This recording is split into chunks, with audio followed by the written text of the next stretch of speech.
There aren't many things that are better than a sunset over a remote lake in the Boundary Waters Canoe Area Wilderness in northern Minnesota. I've hiked all of the longer Boundary Waters backpacking trails, rugged and challenging, but beautiful and breathtaking. Stay tuned and I'll tell you which 6 BWCA trails are the best.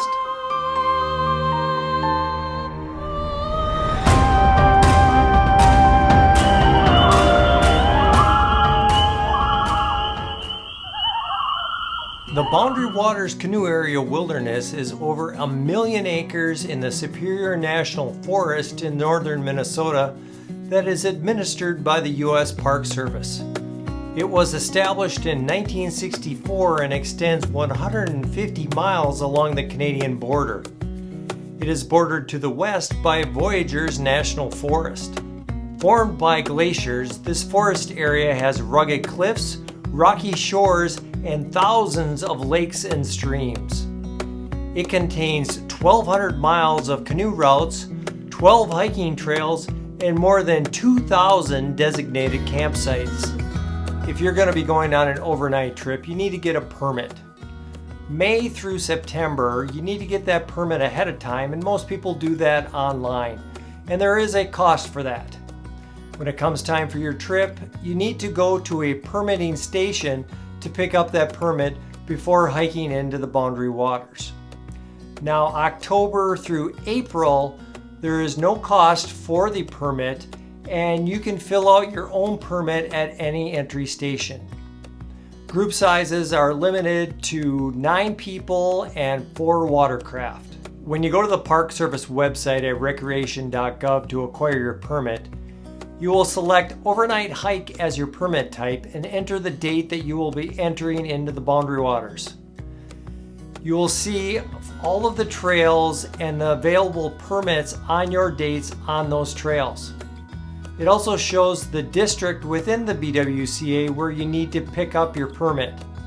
You can see here the options are the Angleworm Trail, which is a 13-mile loop, the Big Moose Lake Trail, which is only 2 miles, the Bandit Trail, which is only 2 miles, the Border Route Trail, which is 65 miles and there are 3 different entry points, the Brule Lake Trail, which is 7 miles, which connects to the Eagle Lake Trail, which is 3.5 miles.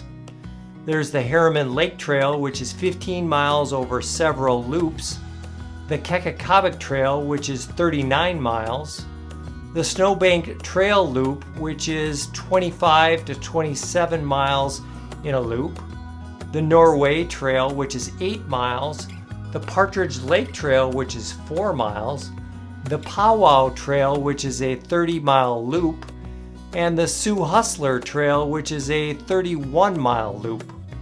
I have hiked all of the longer Boundary Waters trails with the exception of the Harriman Lake Trail, which is 15 miles in several different loops on the western side of the Boundary Waters. Now, all of my rankings are very subjective and other people may rank them differently. The number one factor of my rankings is the beauty of the trail and the scenery. This can be greatly affected by the weather and the season you are hiking in. My favorite time to hike the BWCA is late September into October. During this time of year, the leaves have turned or fallen, the weeds on the trail are a bit thinner, there are less mosquitoes and bugs, and there is probably less mud and the temperatures are cooler. At night, the temperatures can be cold and it can turn to winter and snow in a heartbeat. Also of note, the hours of daylight are much shorter. In the BWCA, unlike many hiking trails, campers are not required to share their campsites. Most campers and canoers appreciate their privacy. So it's a good strategy when you are hiking in the Boundary Waters that you stop early enough where if your campsite is taken, you have enough time to get up to the next campsite where hopefully it is unoccupied. Now, I highly recommend all 6 of these trails that I'm going to talk about today. However, there are some that I like a little bit better than the others.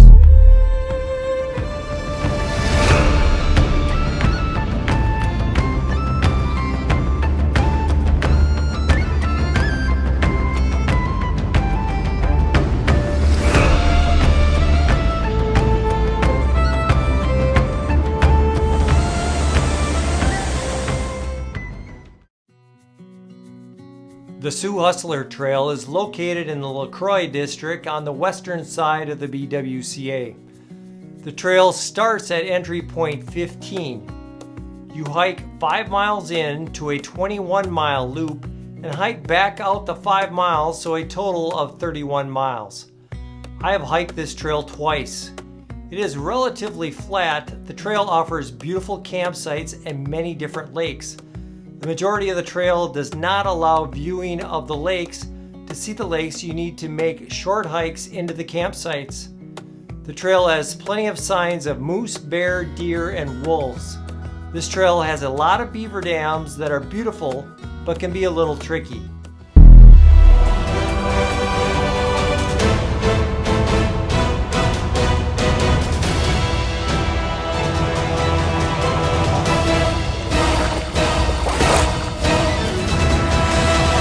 The Powwow Trail is located in the Tofty district in the central part of the BWCA. The trail starts at entry point 86. On this trail, you will hike 3 miles and then hike a 24-mile loop. After hiking the 3 miles back to the trail, it is about 30 miles. It is a relatively flat hike with some short, steep climbs. I just completed this trail last month.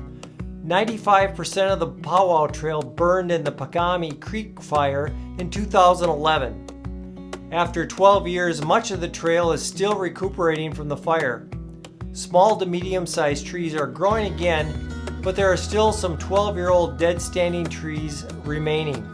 I would highly recommend that you camp in a tent on this trail and not hammock.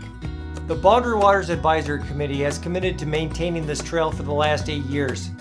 Given the regrowth status of the trail, it is a very difficult task, as the trail is more vulnerable to wind damage and growth of weeds and underbrush.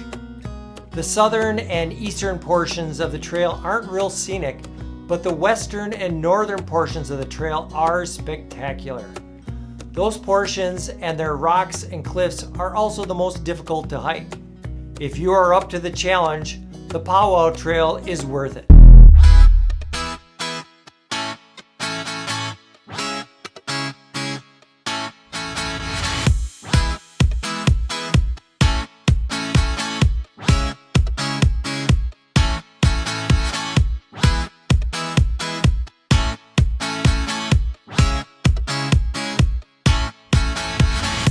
The Snowbank Trail is located in the Cowichiwi district in the central part of the BWCA. It is located just north of the Powwow Trail, but there is no direct road access between the trails.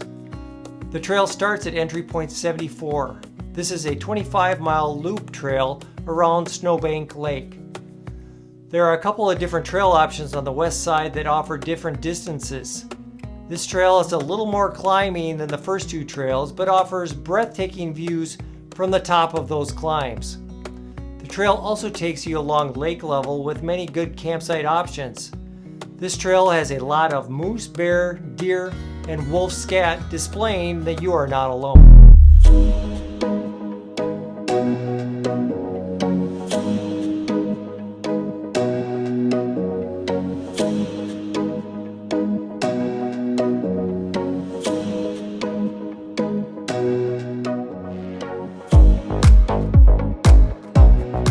The Keemak Trail also starts in the Cowichiwi district in the central part of the BWCA. The east end of the trail starts at entry point 74, which is the same entry point as the Snowbank Trail. It travels east 39 miles to entry point 56, which is located on the Gunflint Trail, which is a road entering the BWCA. The east end is located in the Gunflint district. The Keemak Trail is renowned among hikers to be Minnesota's meanest, wildest trek. It slithers like an agitated snake almost 40 miles from Snowbank Road east of Ely, through the heart of the Boundary Waters Canoe Area Wilderness to a point about 50 miles up the Gunflint Trail west of Grand Marais. The Keemak Trail is the most remote hiking trail in the BWCA and anywhere that I have hiked. There are no trailheads, no road crossings in the 39 miles that the trail travels. If a rescue was necessary, it would need to be done by foot, canoe, or by air. When I hiked the Keck, I started on the west side, I hiked the 39 miles to the east side. I got to the entry point, and then I turned back around and I hiked all the way back to the west side, the 39 miles again. And the reason why I did this is there's no direct road between the entry points. To drive from one end to the other is a 3.5-hour drive one way.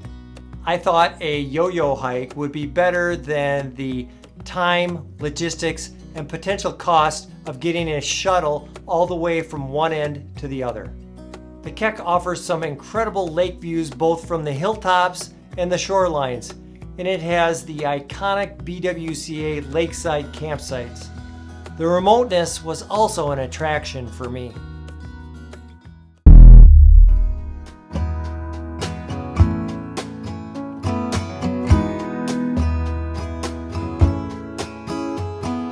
Feathers in my hair and braids around my waist, I'm almost a bird. These mountain views and pink sunsets got me shitting skin. The Angleworm Trail is also located in the Quishiwi district in the west central area of the BWCA. The trail starts at entry point 21 north of Ely. The trail is a 2-mile trail into a 9-mile loop and 2 miles back out for a total of about 13 miles. This is the easiest of the BWCA trails and is perfect for a long day hike or a good overnighter. The trail is relatively flat but offers some great shoreline views. My favorite is the Whiskey Jack Lake campsite, which offers a great sunset. There's a lot of moose scat, I've heard wolves, and I saw a bear on my last trip. Only 2 hiking permits are issued per day on this trail, but you could also be competing with canoers for campsites. The logistics for planning an Angleworm trip are relatively easy. The trail is a short drive north of Ely on a good road. The trail itself is flat, it's short, it's a loop which doesn't require a shuttle, and the trail is relatively easy.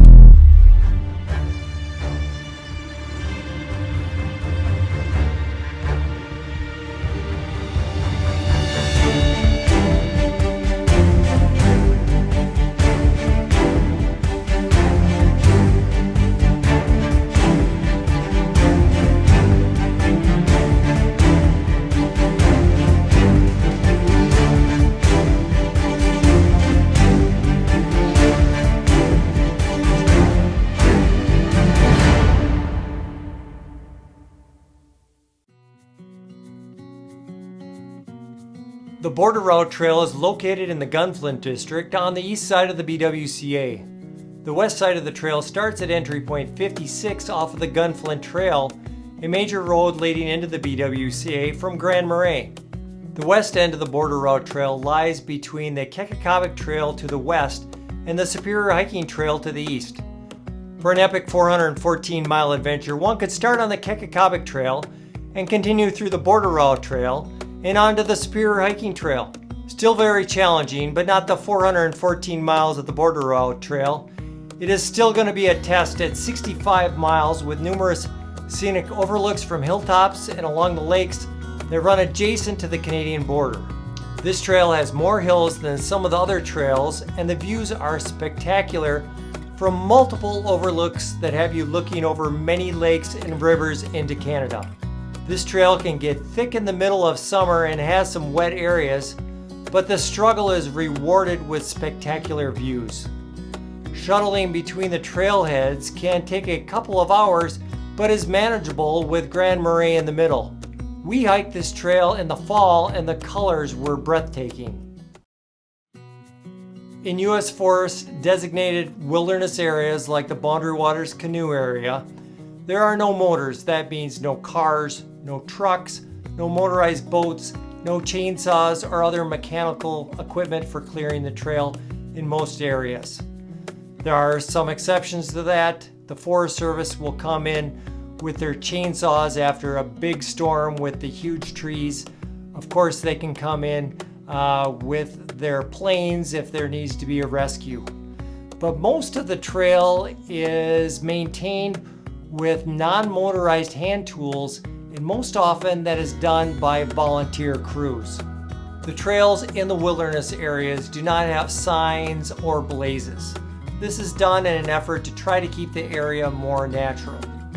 When the trail has some tricky areas for navigation, there are often rock cairns or tape hanging from branches off of the trees. Because of these limitations and the very rugged terrain of the Boundary Waters, hiking these trails can be much more challenging than other hiking trails. You need to have good mental and physical conditioning and advanced navigation skills to hike these trails. However, if you are properly prepared for these conditions, your trip in the Boundary Waters canoe area will be awe-inspiring. What are your favorite backpacking trails within the Boundary Waters and why? I'd love to hear from you in the comments down below. If you like this video, please go ahead and hit subscribe. Do me a favor and check out Midwest Backpacker on Instagram and Facebook. Thanks for coming along, and I hope that I will see you out on a Boundary Waters canoe area trail.